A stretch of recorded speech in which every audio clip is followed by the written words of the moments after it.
So if we look at the 5-phase life cycle we have in our text, you can see we have a planning phase. So we identify some new need that we have for an improvement or a new system. And so we basically go out and look at things from a high-level standpoint.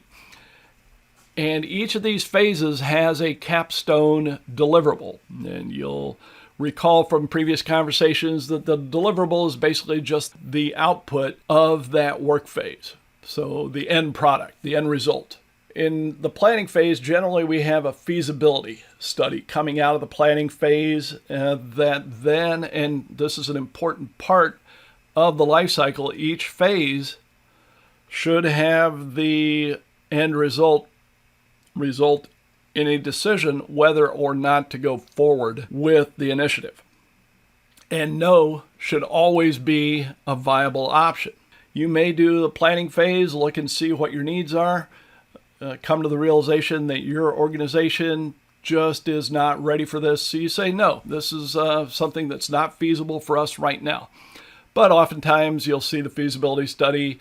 In many cases, companies won't even choose to begin on something unless they have a pretty good idea that it's something they can move forward with.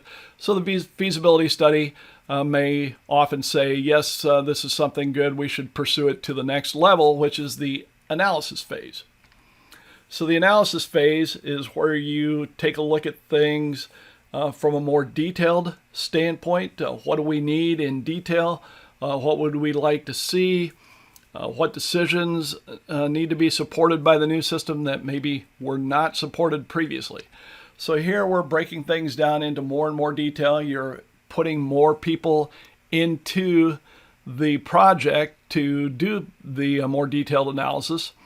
And so you end up with a detailed analysis as an end result of this phase.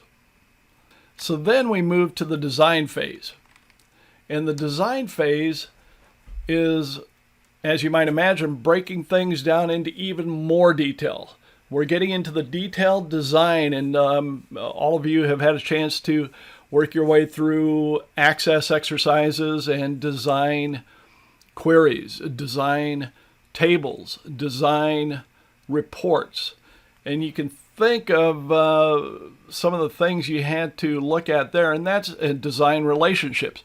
So the design phase involves bringing all that detail together, maybe even designing programs that need to be written. So from a data perspective, from a report perspective, from a dashboard and interactivity perspective, the design phase gets into the details there and lays things out for the actual implementation. So screen layouts, process diagrams like we have worked with in the past, activity diagrams, UMLs, all of those would be part of the design phase. So we end up with detailed design specs that come out of this phase and go into the implementation phase. And the implementation phase is where the system gets developed. It could be programmed by the programmers, the development group. It could be bought from the vendor and implemented, or oftentimes bought from the vendor, implemented, and then additional add-ons are programmed by the development group. So we're actually putting the system in place using those detailed designs as the blueprint. And at the end, we have our development system.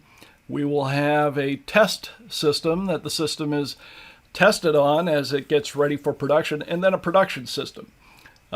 Here at Ole Miss, we have all three of those. We have a development system, a testing or QA system, quality assurance system, and then a live production system. You and I only see the live production system. We never see the test or the development systems. And that's pretty normal for most people in the organization. As a matter of fact, here at Ole Miss, lots of other companies will have even a fourth system that they call their sandbox. It's basically where they can put new stuff that they're looking into in and play around with it, test it out, and see what it does. All right, so organizational systems and having something running at the organizational level is very critical. You don't want errors in it, so you don't want to just throw something in there untested. All right, so the implementation phase goes through all that, developing, configuring the ERP software, developing any add-on modules for it, running them through proper tests. So you can test your programs, you can test the ERP just like we were able to do a test of transactions. That would be real similar to some of the things you would do in your testing of a new system. Run transactions through. Do you get what you expect? If you do something that's a known error, will the system handle it appropriately?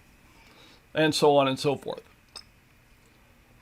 All right, so the system eventually gets implemented. It goes live, and there are a number of ways of doing that. You can go live all at once with a brand new ERP that covers the whole organization.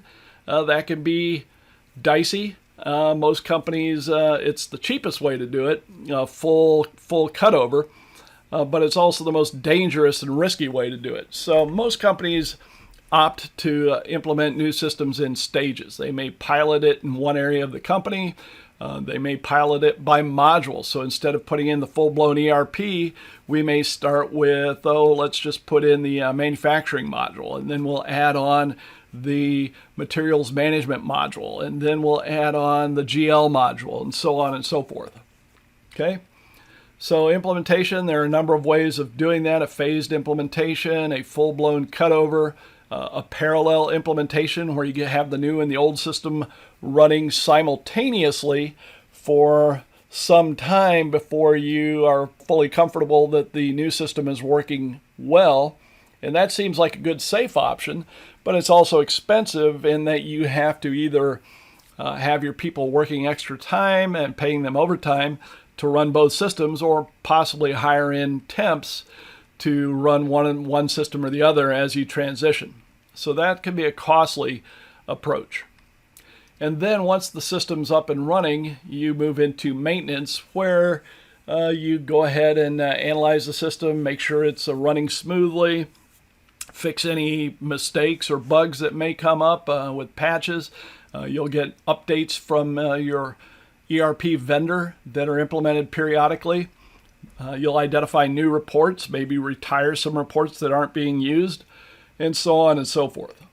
So each of these individual changes will be smaller, and you'll have a maintenance group that goes through a process to prioritize changes in the system and put those in place.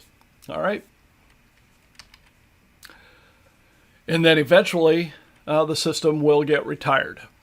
So these are the phases of the system development lifecycle.